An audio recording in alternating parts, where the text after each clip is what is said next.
Jornal da Manhã e as eleições 2022.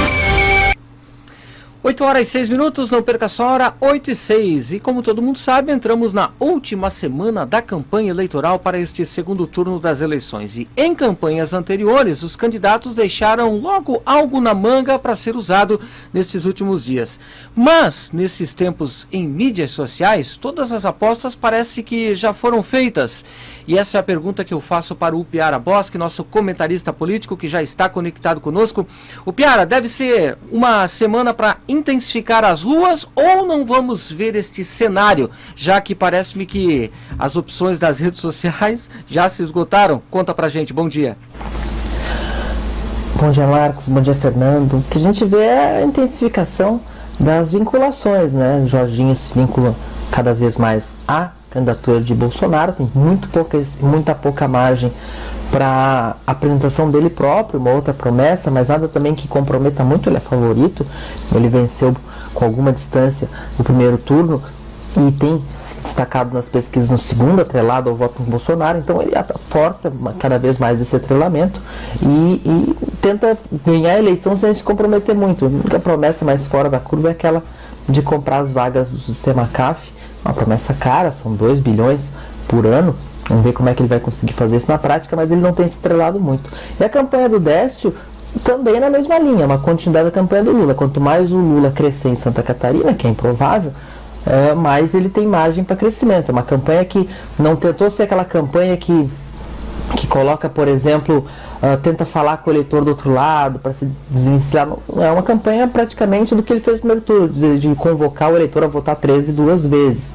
Então, são as estratégias possíveis, e nessa final de semana, com um adendo que começou a campanha do Décio a trazer uma gravação lá do Luciano Hang, empresário, dono das lojas da Van, em 2018, numa discussão com o secretário Paulo Eli da Fazenda, em que ele sugeria aos gritos que Paulo Eli demitisse ser professores se tinha dificuldade de pagar a folha de salários para os professores, que era o que alegava Paulo Eli, para fazer uma mudança no sistema de impostos aqui em Santa Catarina, que ele diminuía um pouco o imposto cobrado na indústria, e isso desfavorecia algumas empresas tipo a Van, porque elas se beneficiam quando compram de empresas que têm subsídio, como é o texto de Blumenau. É uma questão intrincada, o ICMS é muito complicado. Às vezes tu baixa uma alíquota e isso resulta em ganho de arrecadação. Era o que acontecia na época, ele baixava um pouco o imposto da indústria e ganhava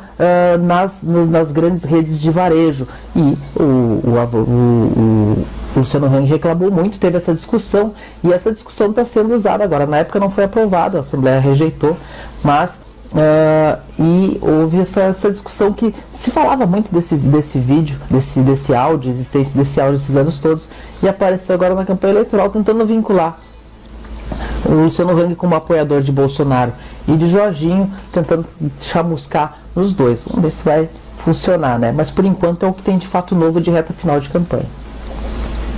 Pois é, você falou sobre reta final de campanha, mas queria voltar um pouquinho sobre o primeiro turno, ainda falando sobre os rescaldos, né, do primeiro turno, porque é o seguinte: região de Joinville, né, o Piara, não elegeu nenhum deputado federal. Joinville perdeu representatividade lá em Brasília, elegeu apenas o Zé Trovão. A pergunta que te faço é o seguinte: qual é o reflexo disso para os prefeitos, para os gestores das cidades aqui em Santa Catarina? Pelo jeito, esses gestores terão que buscar apoio em representantes eleitos de outras regiões de Santa Catarina? Talvez para a população no dia a dia não faça muita falta, não seja uma grande demanda, uma grande questionamento se minha cidade não tem deputado e agora? No dia a dia, na fila do pão, talvez não faça muita diferença, mas é uma porta que se fecha em Brasília, especialmente para a sociedade civil organizada, a entidade empresarial, a própria prefeitura, quem quer bater na porta, que precisa ter acesso a questões que vão ser discutidas em Brasília, como orçamento, como emendas parlamentares, que é importante, vem para a região. Isso tudo fecha-se uma porta muito importante em Brasília. A maior cidade do estado tinha 3 portas, agora passa a ter uma, de um deputado que tem pouca experiência. Então, certamente, isso vai ter que ser compensado de outras formas.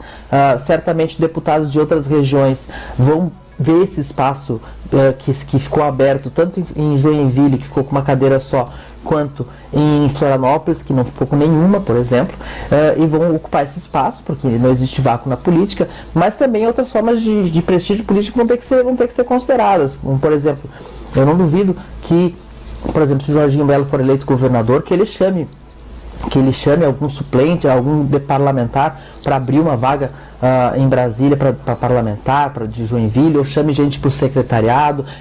São coisas que é importante a cidade entender. O Décio Lima também talvez faça algum gesto nessa linha de reforçar seu secretariado com Joinville. Vamos ver o que pode ter vindo de Lula ou de Bolsonaro.